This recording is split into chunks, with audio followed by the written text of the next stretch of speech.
Hi అందరికీ. ఈరోజు మా వదిన వాళ్ళ ఇంటికి వచ్చాం. మా వదిన సారా బియ్యం వంట చేసింది. రైస్, ఇదేం కూర అక్క?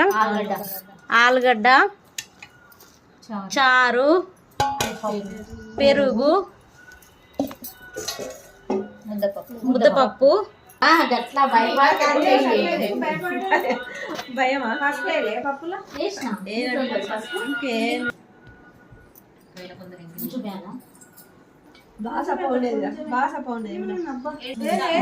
మా వదిన ఉప్పు సప్పగా తింటదంట. అయ్యో మా అక్క, మా అత్తమ్మ, మా అక్క, మా వదిన,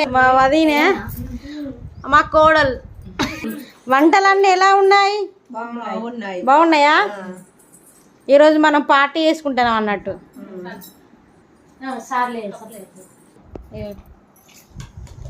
అక్క కర్రీ బాగుందా? కర్రీ బాగుందా? వదిన కర్రీలు ఎలా ఉన్నాయి? బాగున్నాయి వదిన. అందరు మాట్లాడాలి, గమ్మున ఉంటారు. బాగున్నాయి చెల్లమ్మ. నువ్వు చెప్పవా వదినే?